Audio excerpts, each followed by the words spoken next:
Одтой найзсан жаал. Эрт цагт нэгэн жаал хүү уулын бэлд ээжтэйг амьдардаг байжээ.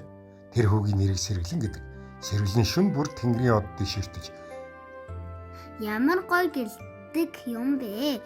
Би ч бас од шиг гэлтмээр байна. гэж боддог байв.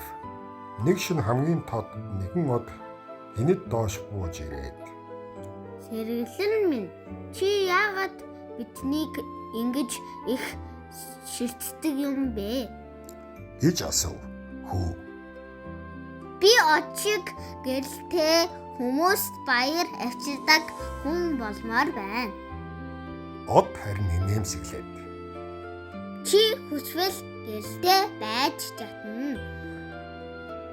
Гэхдээ гэрэл гэдэг зөвхөн тэнгэрт байдаггүй. Хүний зүрх сэтгэлд бас байдаг.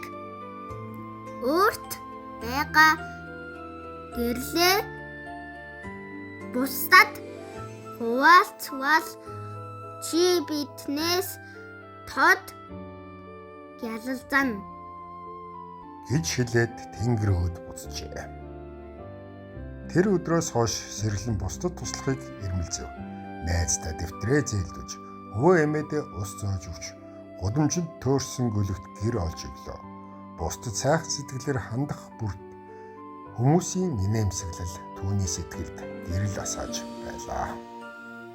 Нэг орой Сэргэлэн тэнгэр өөд хараад одод түүнд улам дотно гэрэл нь улам тод харагдав. Тэр ойлгожээ.